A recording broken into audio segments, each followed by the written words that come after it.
Hi, my name is Kelsey Wadsworth, and this is my audience.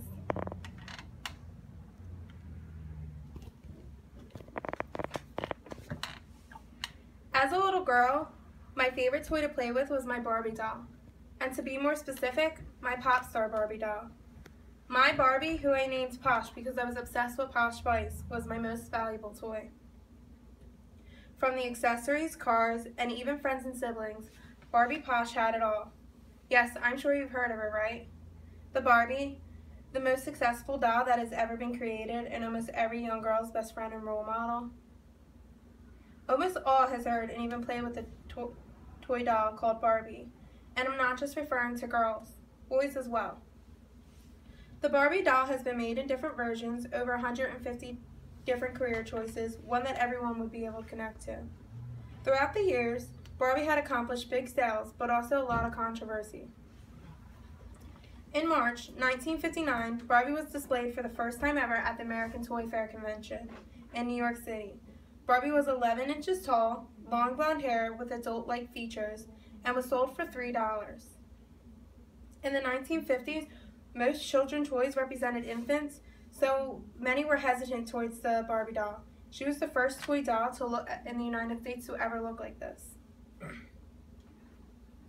Barbie was created by a woman named Ruth Handler, who co-founded the American toy company Mattel, Inc. with her husband in 1945. Ruth would watch her daughter ignore her baby dolls to play with paper dolls, giving them adult roles. According to the article This Day in the History, Barbie Makes Her Big Debut, Handler states that she thought it was important for the market to have a toy that allowed little girls to imagine the future. Barbie was inspired by a doll named Bid Lily, who Ruth Handler stumbled upon on a family vacation in Europe in 1956. Bid Lily was an adult-themed figure doll. This was an adult toy. This was the adult toy that Handler had in mind when she seen her daughter playing with the paper dolls. Handler decided that she would purchase this doll, 3 to be exact, one for her daughter and the other 2 from the Mattel Toy Company to present to them her idea. But also she decided that she would name the doll Barbie, after her daughter Barbara. To give you a background of Bid Lily, the toy dolls were created and first sold in Germany in 1955. The doll not only looked like an adult, but it was actually meant as an adult toy. Lily's features consisted of platinum blonde hair, red puckered lips, and bright blue eyeshadow with big breasts. Lily was used mostly as gag gifts especially for men.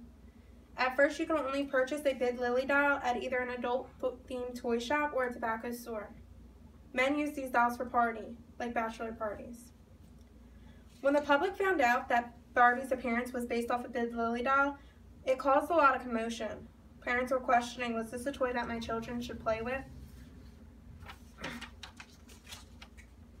When the Mickey Mouse Clubhouse TV program sponsored the Mattel Toy Company in 1955, it was a huge deal because Mattel was the first toy company to broadcast commercials to children.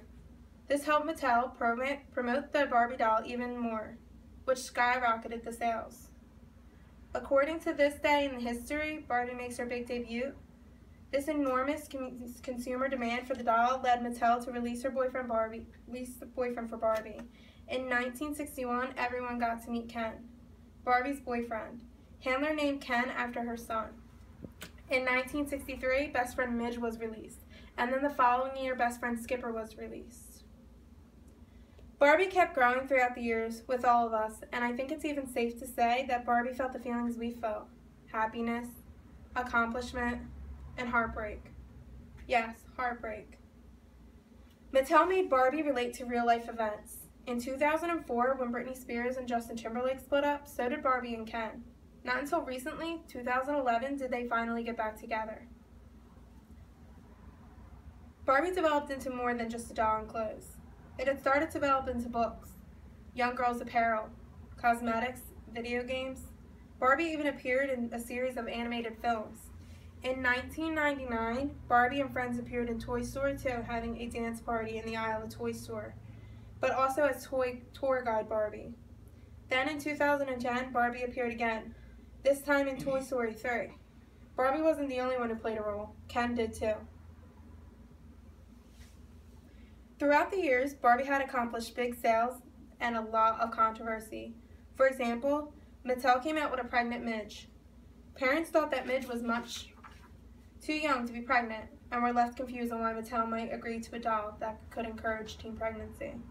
Another being Oreo Barbie. When Mattel and Oreo paired up, Mattel decided to match the cookie color to the dark-skinned doll. Many thought this was disrespectful because Oreo was a derogatory term for an African American. Another mistake that caused a lot of noise was that many thought that Barbie provided body image problems. Due to her tiny waist and big breasts, they thought that this was giving young girls the wrong idea. In the journal Stephen's Corner, Barbie, it states the size of the doll and her accessories are about 1/6 to scale, and this is where the problems related to the body ideals came into play.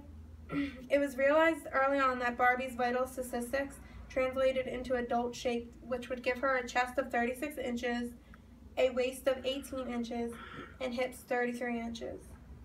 The bathroom scale that belongs to the Barbie set up steams from 1965 and is permanently set to 110 pounds.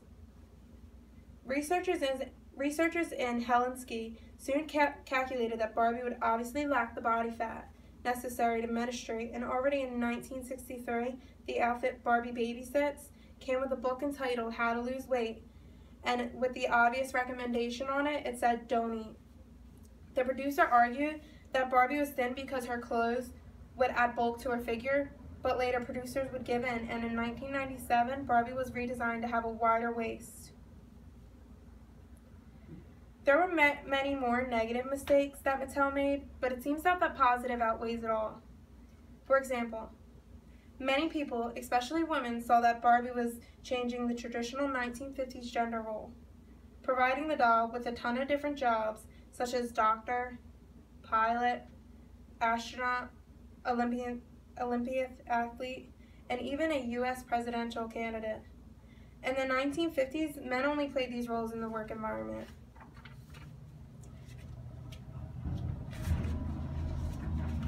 Another being the friend that Barbie was to young girls across the world, and also letting girls believe that they could be anything that they wanted to be.